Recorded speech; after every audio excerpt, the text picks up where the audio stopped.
आउज़ुबिल्लाहि मिनश्शैतानिर्रजीम बिस्मिल्लाहिर्रहमानिर्रहीम। अस्सलामुअलैकुम dear students, आज हम अपनी 7th की साइंस का सेकंड चैप्टर पढ़ेंगे जिसका नाम है transport in plants and humans, यानी पौधों और इंसानों में तरसीली निज़ाम।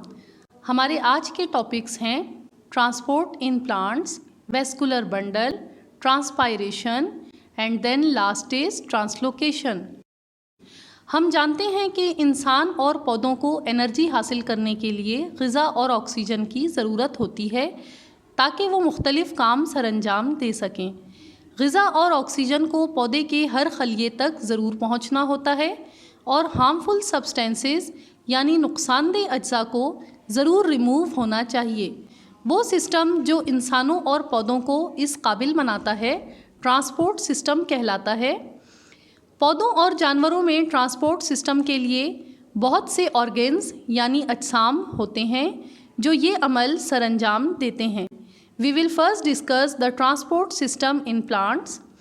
प्लांट्स में ट्रांसपोर्टेशन के इस अमल में जड़ें मिट्टी से वाटर एंड मिनरल्स एब्जॉर्ब करती हैं। जड़ों पर छोटे थ्रेड लाइक धागे नुमा स्ट्रक्चर्स होते हैं, इनको जड़बाल या रूट हेयर्स कहते हैं। ये रूट के सरफेस एरिया में इजाफा करता है और जिसकी वजह से ये रूट हेयर्स प्लांट्स को बड़ी मिकदार में पानी और मादनियात जज़्ब करने में मदद देते हैं। रूट हेयर्स की आउटर मोस्ट लेयर यानी बैरोनी लेयर एपिडर्मल सेल से बनती है और इन एपिडर्मल सेल की वॉल सेमी परमिएबल होती है। एपिडर्मल सेल की वॉल कैसे सेमी परमिएबल होती है? ये दरअसल कुछ सब्सटेंसेस को रूट हेयर्स में एंटर होना अलाउ करती है और कुछ को अलाउ नहीं करती। रूट हेयर्स की एपिडर्मल सेल की वॉल वाटर मॉलिक्यूल्स और मिनरल्स को जिस प्रोसेस के तहत एंटर करती है वो प्रोसेस डिफ्यूजन कहलाता है। आगे बढ़ने से पहले हम दोबारा ये पूरी बात समझते हैं। पौधों की जड़ें होती हैं, उन पर छोटे छोटे रूट हेयर्स होते हैं। रूट हेयर्स की बैरोनी लेयर एपिडर्मल सेल से बनती है और उसकी वॉल सेमी परमिएबल होती है और वो अमल जिसमें वाटर एंड मिनरल्स जो बजरिया एपिडर्मल सेल रूट्स में एंटर होते हैं वो डिफ्यूजन का अमल कहलाता है। अब आगे बढ़ते हैं। डिफ्यूजन का अमल जब होता है जब वाटर और मिनरल्स का सॉल्यूशन जो मिट्टी में मौजूद होता है हायर कॉन्सेंट्रेशन से लोअर कॉन्सेंट्रेशन की जानिब सफ़र करता है। दिस मीन्स कि वाटर एंड मिनरल्स उस जगह से मूव करते हैं जहां वो ग्रेटर क्वांटिटी में मौजूद होते हैं यानी कि सॉइल, और उस जगह पर मूव करते हैं जहां वो लेस क्वांटिटी में होते हैं यानी कि जड़ें। प्लांट के मुकाबले में सॉइल वाटर एंड मिनरल्स के लिए हायर कॉन्सेंट्रेशन है और वाटर एंड मिनरल रूट्स में कंटिन्यूसली एंटर होते रहते हैं जिसकी वजह से एक प्रेशर क्रिएट होता है जिसको ऑस्मोटिक प्रेशर कहते हैं। डियर स्टूडेंट्स, अगर यहाँ तक सब समझ आ गया तो हम आगे चलते हैं। वाटर एंड मिनरल्स जड़ों के ज़रिए जज्ब होकर तने एंड देन पत्तों तक पहुँच जाते हैं और पत्ते ये मिनरल्स सनलाइट और कार्बन डाइऑक्साइड की मौजूदगी में फूड प्रिपेयर करने के लिए यूज़ करते हैं और पत्तों में जो ग़िज़ाई अज्जा तैयार होते हैं प्लांट के बाकी तमाम हिस्सों की बका के लिए उन तमाम पार्ट्स इंक्लूडिंग रूट्स तक पहुँचते हैं और ये अमल ट्रांसपोर्ट यानी ग़िज़ा की तरसील कहलाता है। Now we will discuss the vascular bundles. Dear students, हम देख चुके हैं कि प्लांट बॉडी के अंदर पानी का बहाव दो मुखालिफ सिमतों में होता है। नंबर 1, पानी रूट से ऊपर की जानिब ट्रेवल करता है और ये पानी मिनरल्स के साथ होता है।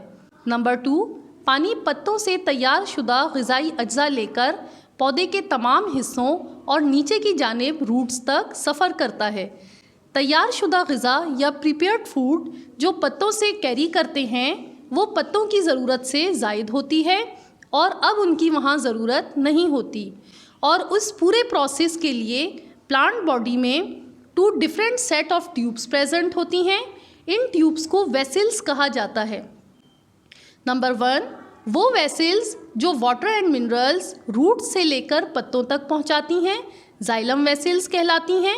नंबर 2, वो वेसल्स जो पत्तों में तैयार शुदा इजाफी ग़िज़ाई अज्जा या प्रिपेयर्ड फूड को प्लांट के दूसरे हिस्सों और जड़ों में वापस पहुंचाती हैं फ्लोएम वेसल्स कहलाती हैं। जाइलम और फ्लोएम वेसल्स को एक साथ हम वेस्कुलर बंडल या वेस्कुलर टिश्यूज़ कहते हैं। Now let us discuss about transpiration. Definition of transpiration. तो स्टूडेंट्स, हमें जानना चाहिए कि the loss of water through the leaves of plant is transpiration. इस अमल में पौधे पानी जज़्ब करते हैं, तो जो पानी उनकी ज़रूरत से ज़्यादा हो जाता है वो पत्तों के ज़रिए उसका इखराज कर देते हैं। अब हमें बताया जा रहा है कि स्टोमेटा कार्बन डाइऑक्साइड गैस अंदर लेता है और ऑक्सीजन बाहर फेंकता है। हम कह सकते हैं ये स्टोमेटा दरअसल पत्ते की नोज़ होती है और इसमें ब्रीथिंग का अमल इंसानों से बिल्कुल अपोजिट होता है। वो ऐसे कि इंसान ऑक्सीजन अंदर लेते हैं जबकि ये कार्बन डाइऑक्साइड, और इंसान कार्बन डाइऑक्साइड गैस बाहर फेंकते हैं जबकि पौधे ऑक्सीजन। जब ये स्टोमेटा ओपन होते हैं तो इजाफी पानी जो पत्ते में होता है वो बुखारात की फॉर्म में फ़िज़ा में खारिज हो जाता है, और ये वाटर 100% ह्यूमिडिटी इन्वायरमेंट को लेस ह्यूमिड इन्वायरमेंट बना देता है। ह्यूमिडिटी मीन्स हब्स ज़दा या ऐसी फ़िज़ा जिसमें नमी बिल्कुल ना हो। पत्तों से आबी बुखारात के अखराज का मुसलसल अमल एक खिंचाव तख्लीक करता है और वाटर मॉलिक्यूल्स अगेन ऊपर पत्तों की जानिब मूव करते हैं। Now our last topic is translocation. इस अमल में पत्तों में फोटोसिंथेसिस के नतीजे में तैयार शुदा ग़िज़ा यानी कार्बोहाइड्रेट्स फ्लोएम वेसल्स के ज़रिए प्लांट के दूसरे हिस्सों और जड़ों में पहुंच जाते हैं। हम कह सकते हैं कि ग़िज़ा का बहाव फ्लोएम वेसल्स के ज़रिए पौधे के बाकी हिस्सों तक पहुंचना ट्रांसलोकेशन कहलाता है। तो स्टूडेंट्स, हमारे आज के टॉपिक्स मुकम्मल हुए। मिलते हैं नेक्स्ट लेक्चर में न्यू टॉपिक्स के साथ।